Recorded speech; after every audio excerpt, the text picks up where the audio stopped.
अस्सलाम वालेकुम गाइस, कैसे सभी लोग? उम्मीद करते हैं सब ठीक ठाक होंगे। तो मैंने आज आपको बताना था, आज जुमा तिल मुबारक है। तो आप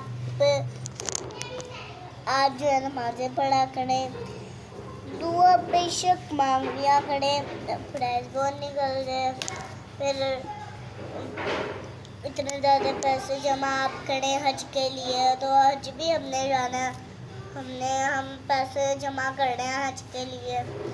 तो आज देखें मैंने कितने प्यारे कपड़े पहने हैं। ये देखें, बटरफ्लाई पीछे लगी हुई है। ये देखें, ये बटरफ्लाई वाली झड़ी है, ये नकली होती है। ये कैच है। तो गाइस, मैंने आपको बताना था आज के लिए तो इतना ही काफ़ी है।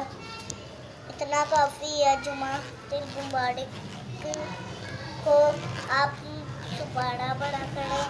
बच्चों के लिए तो सुबहाने ही काफ़ी होते हैं। और मेरे भाई हिफ्ज़ कर रहे हैं, बड़े भाई, और छोटे भाई 5 क्लास में हैं, वो पढ़ रहे हैं।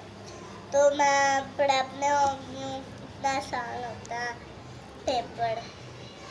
इतना मुश्किल हो ना 5 क्लास का मेरा, तो मुझे आएगा ही नहीं। अगर हमें याद हो ना सारा, तो हमें आता होगा। अगर नहीं हो याद, तो हमें नहीं आता होगा। तो आज के लिए इतना ही काफ़ी है। अल्लाह हाफ़िज़।